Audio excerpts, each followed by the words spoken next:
আমি মোহাম্মদ বাদল ইসলাম। আমি পেশায় একজন রাজমিস্ত্রি। আমি বিয়ে করার পর প্রায় 1 বছর পরেই আমার পরিবার নিয়ে ঢাকায় কর্মজীবন শুরু করি। এমন অবস্থায় আমি কিছু টাকা জমিয়ে গ্রামে বাড়ি বানানোর জন্য একটা জমি কিনি। জমিটি ছিল সম্পূর্ণ বাঁশঝাড়। তখন সকলে আমাকে জিজ্ঞেস করেছিল যে আমি কেন সেই জমিটি কিনতে চাইলাম।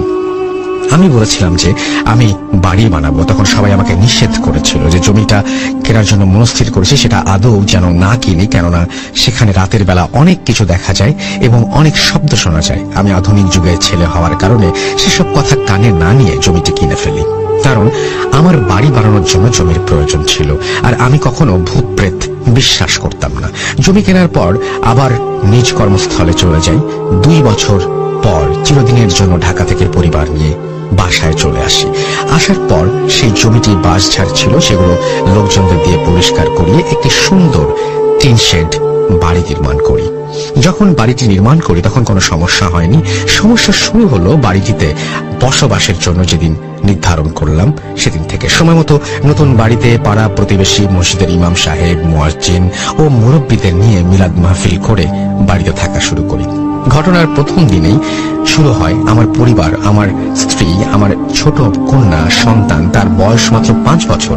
আমি বাজার থেকে রাতে বাসায় গিয়ে জানতে পারি বাড়িতে খুব উচ্চ স্বরে বিড়ালের আওয়াজ হচ্ছে এবং আমার স্ত্রীর কাছে শুনতে পাই অনেকক্ষণ ধরেই খুব ভয়ঙ্কর ভাবে আওয়াজ হচ্ছে। আমি একটা লাঠি নিয়ে আঙিনায় বেরোতেই আওয়াজটি বন্ধ হয়ে যায়।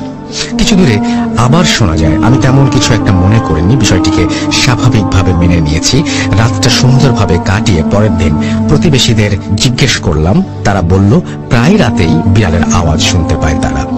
আমি বিষয়টি মাথায় না নিয়ে দ্বিতীয় দিন ঘুমানোর জন্য প্রস্তুতি নিচ্ছিলাম। হঠাৎ আওয়াজ শুনতে পাই, 2-3 জনের মতো হবে। একজন আমার বাসায় টিউবওয়েলে চাপ দিচ্ছে। আমি অবাক হলাম, এত রাতে বাড়িতে কে আসলো? আমি ডাকলাম, কে কে ওখানে, কে এত রাতে? কোনো শব্দ নেই। নিমিষেই যেন সব নিশ্চুপ হয়ে গেল। আমার মেয়ে ঘুমিয়ে গিয়েছিল আর আমার স্ত্রী অনেক ভয় পেয়েছে। কিছুক্ষণ পর Step 1, wake up early, gonna rise with the sun. Step 2, get some good, some food in you. Step 3, think real hard about what you wanna be. Step 4, everybody just do your thing.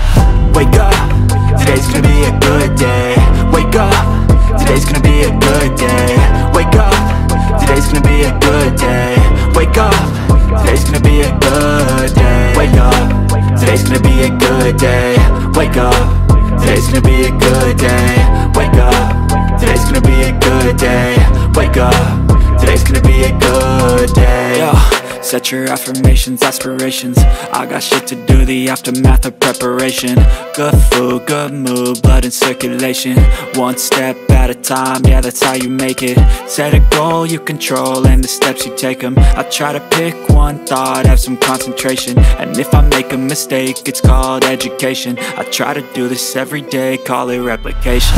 Wake up, today's gonna be a good day. Wake up, today's gonna be a good day. Wake up, today's gonna be a good day. Wake up, today's gonna be a good day. Wake up, today's gonna be a good day. Wake up, today's gonna be a good day. Wake up, today's gonna be a good day.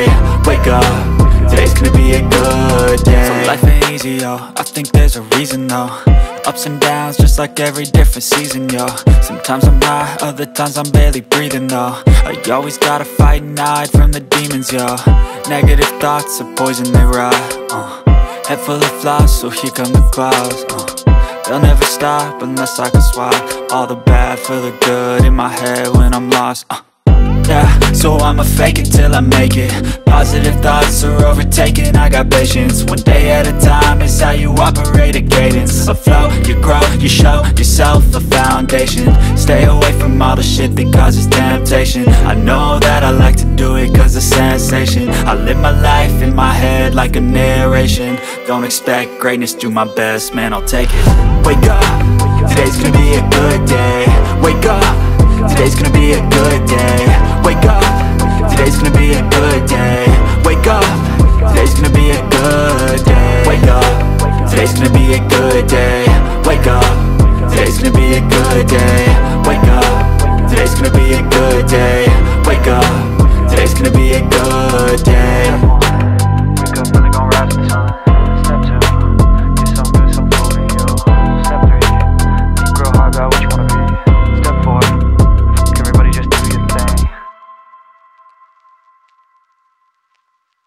মতো সবকিছু দেয়া হলে পরিশেষে তারা চলে যায়।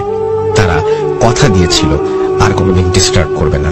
এরপর আর কোনোদিন কোনো সমস্যা হয়নি। আমরা মহান আল্লাহর অশেষ রহমতে ভালোই আছি। আমাদের জন্য দোয়া করবেন। এই ছিল মোহাম্মদ বাদুল ইসলামের কাছ থেকে শোনা দ্বিতীয় স্টোরি। ঘটনাটি সিলেক্ট হলে ভালো লাগলে দয়া করে পড়ে শোনাবেন। আমার কাছে আরো ঘটনা রয়েছে এবং তিনি বলেছেন সেটা যদি তিনি পাঠাবেন খুব দ্রুত ইনশাল্লাহ। তো এই হলো ঘটনা। শ্মশান আছে, এই শ্মশান কেন্দ্রিক ঘটনাটি। এই শ্মশান নিয়ে অনেক ধরনের কথাই আছে, অনেক ধরনের ঘটনাই আছে। যাই হোক, আস্তে আস্তে যে ধরনের ঘটনাগুলো আমি জানি সেগুলো আপনার এখানে পাঠানোর চেষ্টা করবো। যদি এই ঘটনাটি ভালো লাগে তো তাহলে একটু শেয়ার করবেন। তো আমি ঘটনার মূল উদ্দেশ্যে চলে যাই। লিসেনারদের জেনে রাখার জন্য আমি আবার ওই শ্মশান ঘাটের যে পরিচয় সেটা বর্ণনাটা আমি আবার দিচ্ছি। বগুড়া জেলার সোনাতলা থানা থেকে 2-2.5 কিলোমিটার থেকে 3 কিলোমিটার পূর্ব দিকে একটি বাঙালি নদী অবস্থিত। এই নদীটির উপর দিয়ে একটি স্টিলের ব্রিজ হয়েছে, যেটার প্রায় মোটামুটি অনেকটাই বড় আর কি। এ ধরনের ব্রিজ সচরাচর দেখা যায় না স্টিলের। তো এই ব্রিজটার উপর দিয়ে 2 উপজেলা সংযোগস্থল, একটা হচ্ছে গাইবান্ধার সাগাদা থানা আর একটা হচ্ছে বগুড়া সারিয়াকান্দি থানা, এই জায়গা দিয়ে যেতে হয়। এবং বিশেষ করে এলাকার লোকজন চলাচলের জন্য এই ব্রিজ এবং এই রাস্তাটাই ব্যবহার করে থাকে। তো ব্রিজের নিচের অংশটুকু নিচে হচ্ছে প্রবাহিত হচ্ছে বাঙালি নদী, যেটার কিনারা, নদীর কিনারা ব্রিজ থেকে একটু সামান্য উত্তর দিকে এই কিনারাটা। এবং যখন নদীতে পানি থাকে না ওই সময়টাতে এখানে শ্মশানের কাজ চলে। আপনার যদি বন্যার সময় পানি হয় তাহলে কিনারায় তারা কাজগুলো করে, এবং যদি পানি না থাকে তখন যে চরটা জেগে ওঠে চরে তাদের কৃতকার্য সম্পন্ন করে। তো এই ধরনের একটা স্টোরি আছে, আমি শুনেছি আমার এক কবিরাজ আঙ্কেলের কাছ থেকে। এটা হয়তো তার নামটা আমাকে বলতে নিষেধ করেছে, এজন্য আমি নামটা হাইড করে যাচ্ছি। তো আমি ঘটনায় চলে যাই। কবিরাজ আঙ্কেলটার সাথে আমাদের সুসম্পর্ক অনেকদিন আগে থেকেই। উনি একটা ভালো মানের কবিরাজ এবং বিভিন্ন ধরনের কবিরাজি করে থাকে। তো আদার্স কোনো খারাপ কবিরাজি করছে কিনা, কুফরি করছে কিনা এই ধরনের কোনো আমার জানা ছিল না। তো এর মধ্যে আমি যখন ছুটিতে ছিলাম তাকে বললাম, আঙ্কেল আপনি তো কবিরাজ মানুষ, অনেক ধরনের তো ঘটনা আপনার কাছে আসে, অনেক ধরনের ভৌতিক ঘটনা আপনি জানেন, একটু যদি আমাকে বলেন আমি তাহলে এটা ভূত.com এ শেয়ার করবো। বলছে বাবা এগুলো বলা যাবে না, এগুলো বলা ঠিক না। তখন আমি তাকে বারবার রিকোয়েস্ট করার পরে উনি আমাকে বললো সন্ধ্যার সময় তুমি মুখ জায়গায় দেখা করে আমি একটা তোমাকে ঘটনা বলবো নি। তো যে কথা সেই কাজ, আমি সন্ধ্যায় তার এখানে চলে গেলাম। তো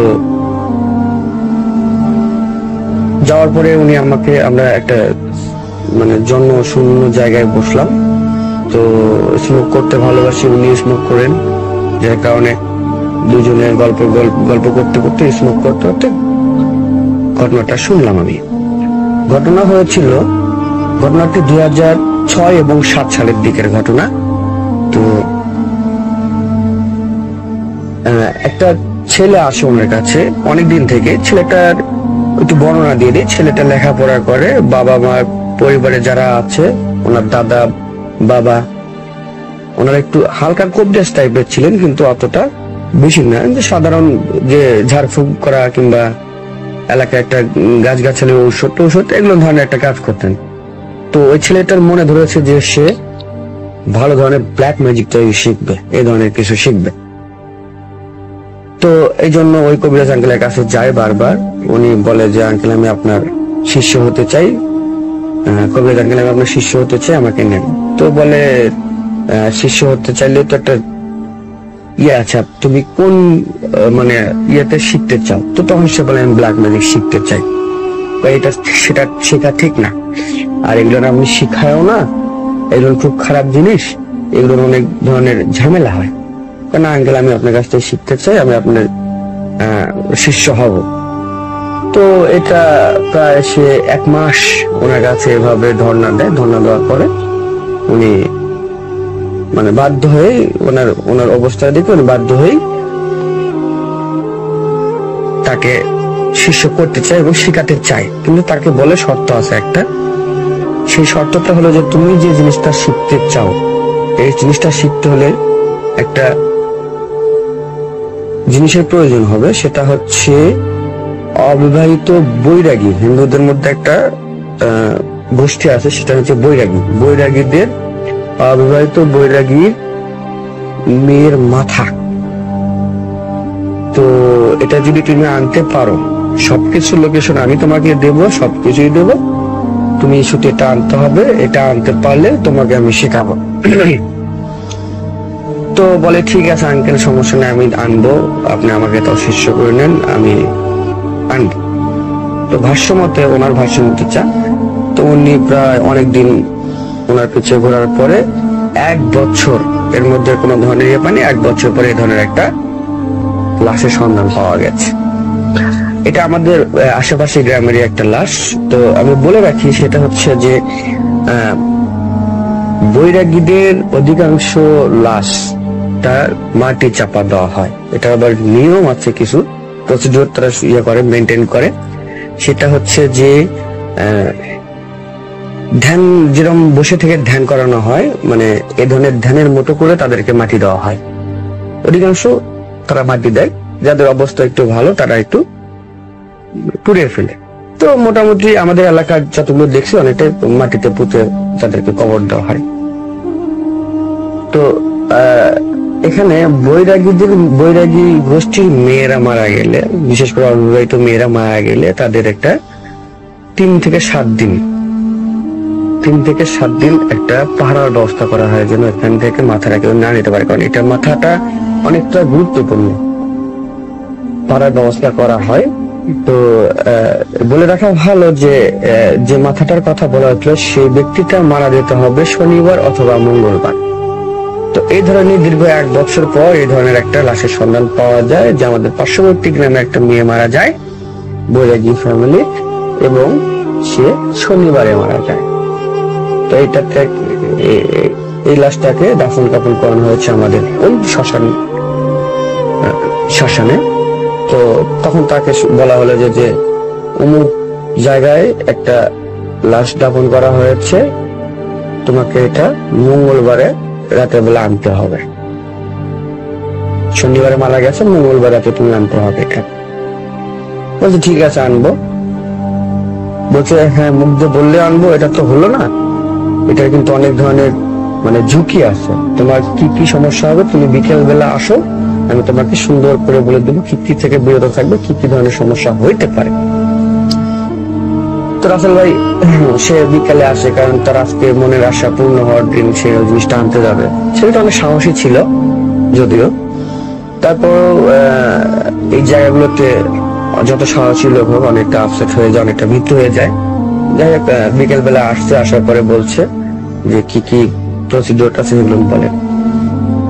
তো কবিরাজ বললো যে তোমাকে মঙ্গলবার রাত 11টার পরে উলঙ্গ অবস্থায় 1 নিঃশ্বাসে 1 কোপে মাথাটি আনতে হবে।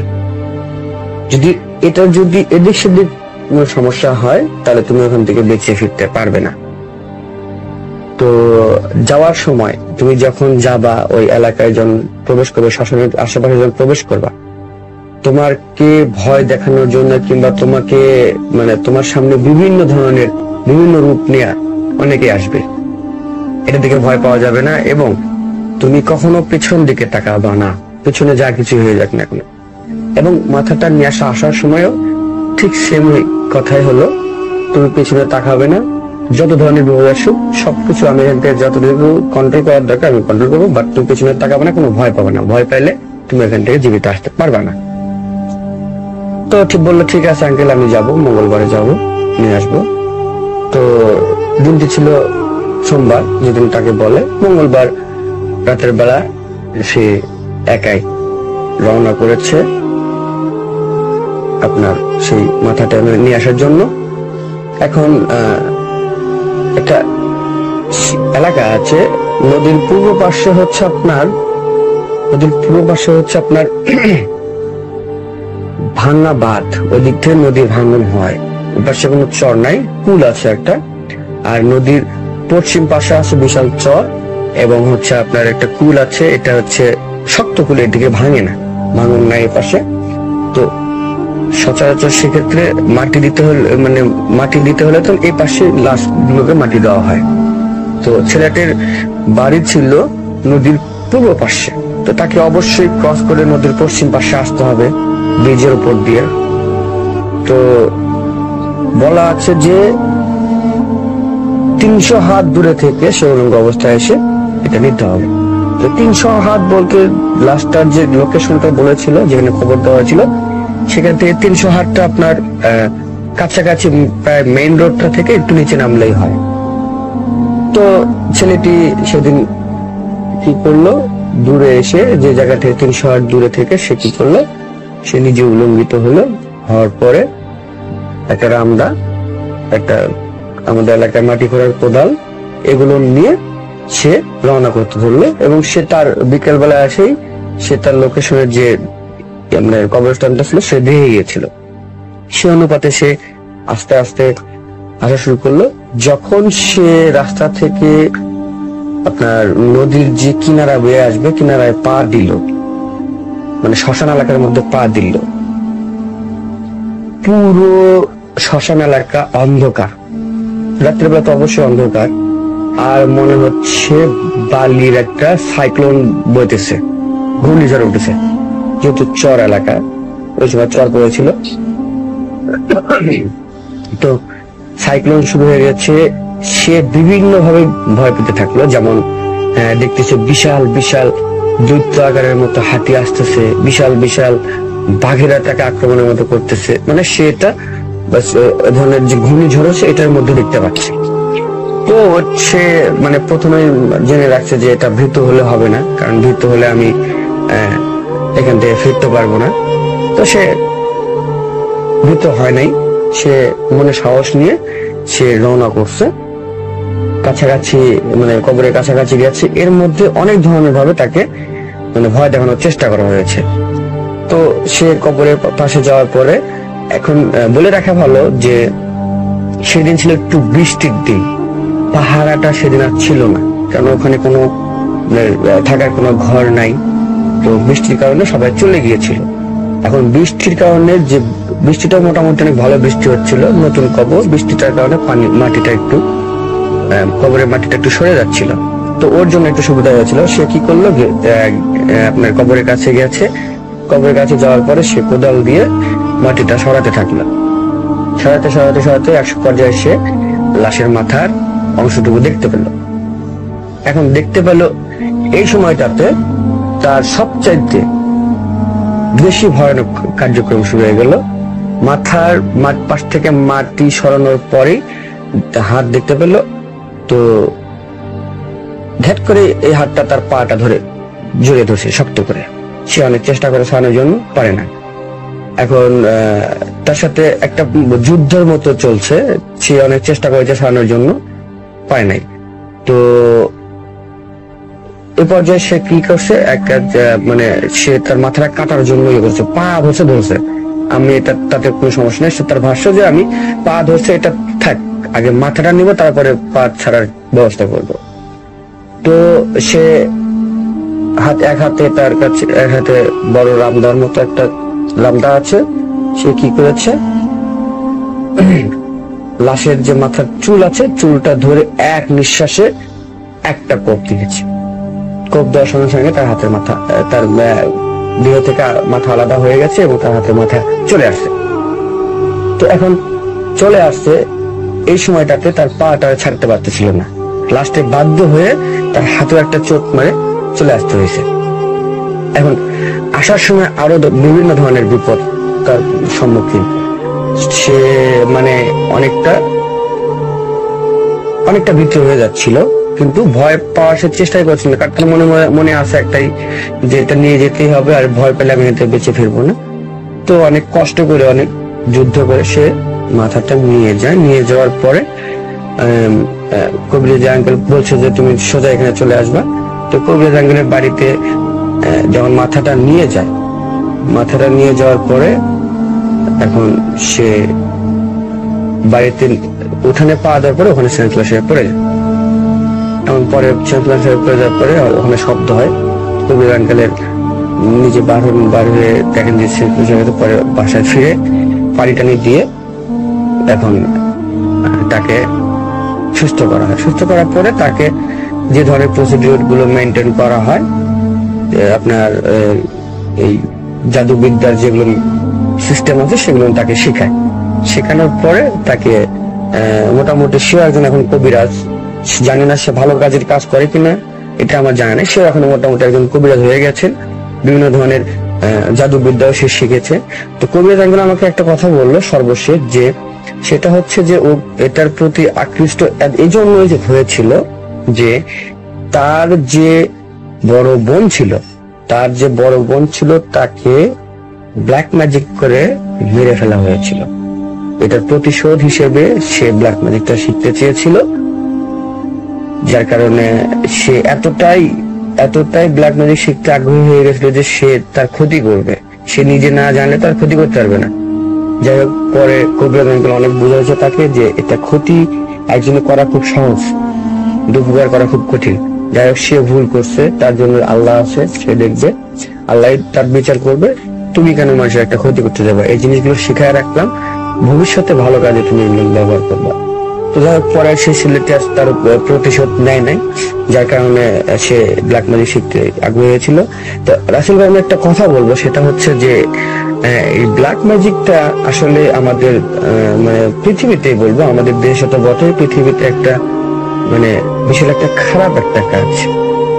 এটার প্রভাবটা একটা পরিবারকে ধ্বংস করে দিতে পারে, তার পুরো ফ্যামিলি।